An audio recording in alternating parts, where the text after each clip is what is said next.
Okay, so I'll start very simply with research in built environment. Built environment itself.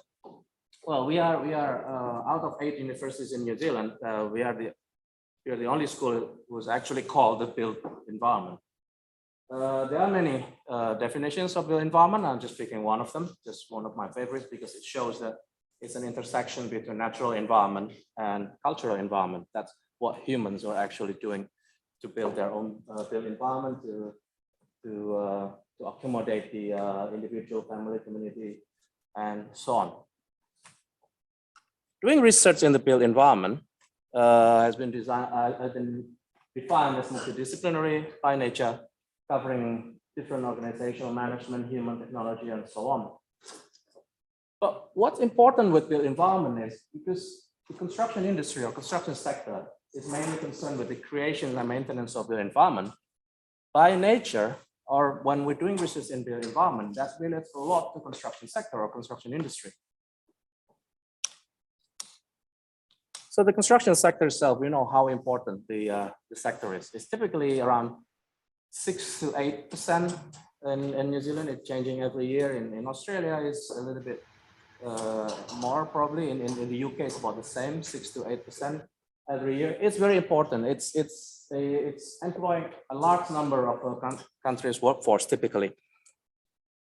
There are problems. Graham already highlighted them: capacity and capability of the workforce, skill shortage, health and safety, inequality, productivity, and so on. There was a farmers report in 2016. This is a UK-based report. It's actually saying that we see the problems that existed for many years and well known. We know all of that and well rehearsed. Yet, despite of that, there appears to be a collective reluctance to do that. Okay, so we're talking about problems or issues facing the industries. There are many research or many reports depicting that. Just one of my favorite diagram. This is 1998. Over the wall. This is depicting the sequential nature and traditional kind of you know, if you watch something like, I don't know, MasterChef, for example, and it's always dreading to have that relay, right? Because the first chef will plan something and then the next chef will change it. And so by the time it reaches the end, it's completely different things. So this is 1998, by the way. So this is the time when concurrent engineering was quite popular. They're trying to demolish the wall. Don't do that. If you want to do something, talk to the other people. Don't just throw over the wall and the next party will fiddle with it, throw it over the wall again. That's quite an old one, but that's depicting the problems in the industry, mainly at that time, but I'm convinced it's still happening to a degree. Another, even older contractors, you know, the poor animal being the project, being stretched by contractors or clients or different, and the lawyers in the middle milking it, right? No offense to construction law, Nassim, but it's not my, I didn't do this. I didn't draw this. Right, so in 2004, there was a book produced by Sutrisna and Ebley, asking the question, posing the question, why construction is so backward? Very interesting book. It's not really from technical point of view. This book is looking into how construction have been used by politicians as tools, as instruments, for example. That's one of the main criticism. This is on the odd side of that. Of course, we have in the UK, Latham and Egan. I'm sure you are quite familiar, at least the gist of what they're doing. Latham is trying to bring this people into partnering, working together, because the adversarial nature of the industry or the sector. Egan was the chairman of Jaguar in the UK, and he was horrified when he was tasked to review the construction industry in the UK. He was horrified that construction were not really doing as advanced as manufacturing, for example. So he set up certain targets and everything. Health and safety, Graham mentioned about that. Still a problem in the industry. I was working with past president of CIOB in the UK at that time when I was in the UK. And he made presentations and he collected some information about health and safety in the UK in that particular year. He demonstrated in that particular year, there were more construction workers died on site compared to British soldiers in Afghanistan at the time, in that one particular year. So in a way, he's trying to demonstrate that our construction industry, our construction projects are more dangerous. So that's showing all the issues. Of course, there's been attempts to try to address that. So for example, that CDM regulation in 2007, managing health and safety in construction, is starting health and safety mindset from the earliest stage of the project. So if a health and safety incidents or accidents occur, and it can be demonstrated that the designers didn't think about that, allowing that to happen in their design, they're liable. So that is quite an important change. Of course, as you probably know as well, there's a building information modeling being mandated in the UK and in Singapore, 2016. Yes, sure, it's no problem. The building information modeling, for example, which is quite interesting how we can contribute. When I arrived in Australia in 2012, I was approached by somebody from Rio Tinto. They're going to apply building information modeling in their project. And they asked me, can you recommend, we're looking for BIM manager basically. Can you recommend someone or some candidates? We want somebody who are very good at doing construction, but also very good at doing the BIM. At that time, no one can do that. I've been asking around, and he said, by the way, the salary starts from 300K. No one can do that in Western Australia at that time. So they had to fly in somebody from the UK to do that. Singapore is a little bit different because everything is controlled by the BCA, Building and Construction Authority. So when they say mandated BIM, they do it. They're now doing the FMA, Design for Manufacturing and Assembly, as the tool, as a vehicle of transforming their construction sector. And of course, our own New Zealand's construction sector, which shows a very good attempt or a very good initiatives between government and industry. And all of this, as you can imagine, Latham was industry kind of background, Egan's industry and government has been working a lot.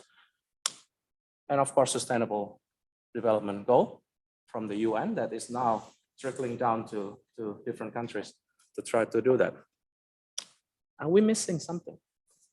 Is it still backward? Is it still having a lot of those problems?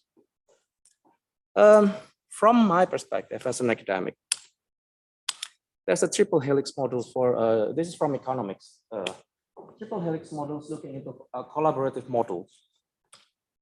It's talking about in a knowledge-based economy, there's a need to bring all three actors together in manners that it looks like a triple helix, like a DNA, like that.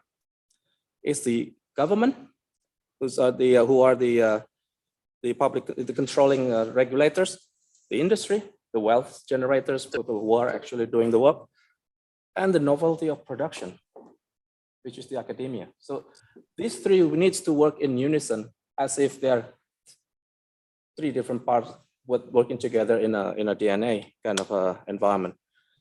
So of course, construction sector or construction industry is a knowledge-based economy. As you can see, it's becoming more and more digitalized and so on. So there was just a small research project we did when I was in Australia before I moved to New Zealand, trying to develop a model to see the likelihood of an organization in the industry to be willing to work with us. By doing this, is screening all these myriads of possibilities, narrowing it down to certain companies that we're going to put a lot of efforts to approach and try to work together.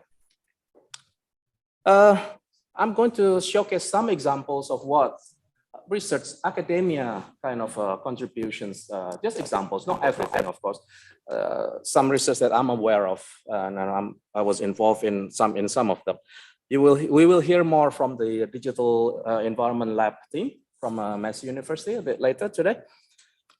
But we're doing a couple of development virtual reality, and augmented reality. There was a research that was done a little bit. This will be close to your heart, Grant. It's about scaffolding. So we did that as part of with Woodside in Australia at that time, Western Australia, trying to automatically capture the progress of the scaffolding development of a project using images. So it's image tracking, progress tracking using image. We're trying to automatically do that by analyzing the image. Very interesting kind of project. We try to step it up in the last couple of years here. We try to involve drones to be able to automatically flying around the projects, taking images and try to use that kind of algorithm from those images to automatically track progress. Building information modeling itself is not new. In Salford University, there was something, a precursor of BIM, for example. It's called ND modeling. Guess how old was that? In the late 90s. We already have that. But the graphic was not as nice as these days graphics. Industry were not really buying that. But now it's just bang. I was seconded in 2009, 2010 in the UK to a construction company funded by the Royal Academy of Engineering for 1 year. At the end of my secondment, I made a presentations, recommendations, and at the end, if you've done all of this, you will be ready for BIM. And this is the senior management of that company, and at least half of the room looking at me blank, what do you mean by BIM? What is BIM? This is 2010. A year later, UK government says, we will mandate BIM from 2016. We've got a lot of CPD events and everybody talking about BIM the year after that. Amazing. We play around with the potential of integrating BIM and GIS, for example, as well. Modern methods of construction. This is another areas that I'm quite focusing into. A lot of reports, a lot of, I wouldn't call it hype, but a lot of reports saying that modern methods of construction is the way to go. Offsite manufacturing, offsite construction. In the UK, it's termed as MMC, modern methods of construction, because that is the way forward. Problem? Yes. We visited a factory in Australia calling themselves MMC. The process is very manual. It's just basically changing the location from site to an enclosed environment, but there's no automation whatsoever. It's just human doing all of that work. So there was a criticism saying that we're actually bringing all of those problems from site. Yeah, well, we reduce that, but that's not the complete intention. The intention is to utilize the automations and everything. Funding, do we want to fund that? A lot of banks are very reluctant. For example, oh, your house is prefab. You know, they're not sure about the quality assurance. That graph over there, the first one, we're actually mapping the costs for the providers of a prefab house.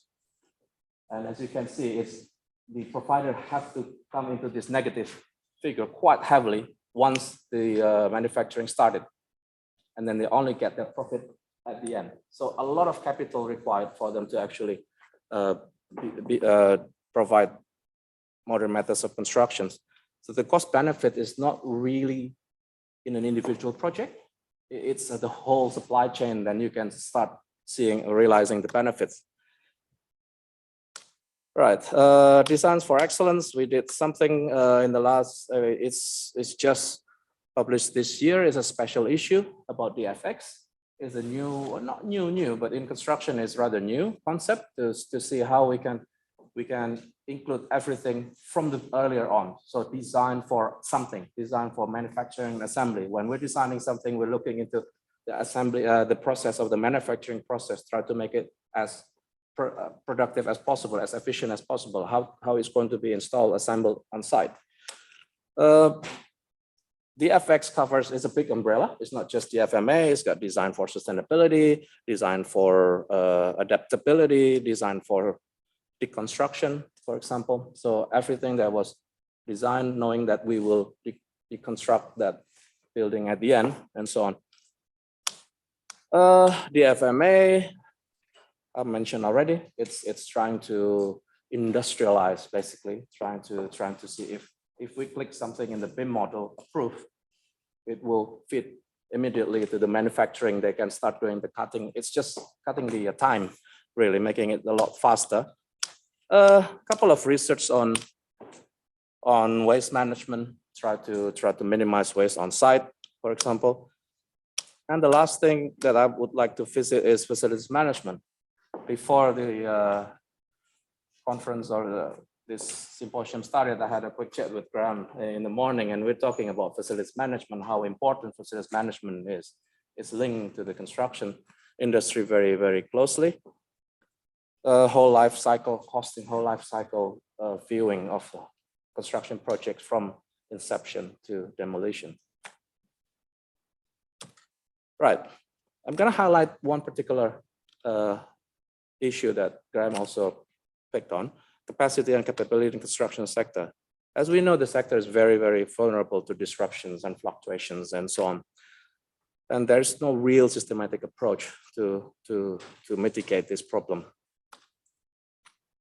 We try to do all of this mathematical algorithm or advanced technologies, still not really. There's a special issue coming later this year, I hope, trying to see how implementations of technology can actually help with that capacity and capability. And that's it's critical, capacity and capability, there's no question about it. So an example of how we are trying to increase the capacity and capability, we know the construction sector, infrastructure commission, construction strategy group, they're all saying the same thing, there's a need for this. So in 2020, MB actually granted us 9.96 million, including GST, for 5 years project, trying to build a model. Graham mentioned about Can Construct, and there will be a workshop of Can Construct later by the team today. So I'm not going to spill too much about that, but it's basically trying to model the dynamic interrelationships between government development needs. So that's the demand side and the supply side, which is the sector capability and capacity to actually deliver those pipeline projects. Right. So just very quickly, in the School of Built Environment, we're trying to do research in built environment, of course. We have 3 research groups looking into productivity, looking into building performance, sustainability, which now has been extended into facilities management and building services, innovation, disaster resilience, and climate change. We're looking into that as well as a group. And the circle in the middle around this, the SPE, are our 3 core competence. One is looking into zero carbon and energy. One is looking into health, safety, well-being, and the other one is digital built environment. So these 3 core competences are running around these 3 research groups. The next layers are part of Massey University that we are planning or hoping to work together with. And then outside the university, there are other stakeholders that we want to engage with research. That gives us this platform to plan for. This is based on our strategic plan, by the way, from 2020. So we have 4 main elements, if you like. The research culture and capability, research infrastructure, research output and income, research collaborations and partnership, and they're all supporting the SPE research profile and impact. So that's pretty much what I'm going to say this morning. It's just to show that we are actually trying to do this from the academia side. There's been a lot of that research, a little bit independent from the industry and government. Industry government has been working a lot. We're missing this 3rd element, bringing the academia into play. There you go, you have your triple helix. And theoretically, I'm sure it will help with the accelerate the progressions even more. So to achieve a thriving and sustainable construction sector, there's a need for this triple helix model because we are knowledge-based. It's for the future of the sector and beyond. I hope I convince you can convey that message to the construction sector accord. For example, we would love to get involved in sector accord. Thank you.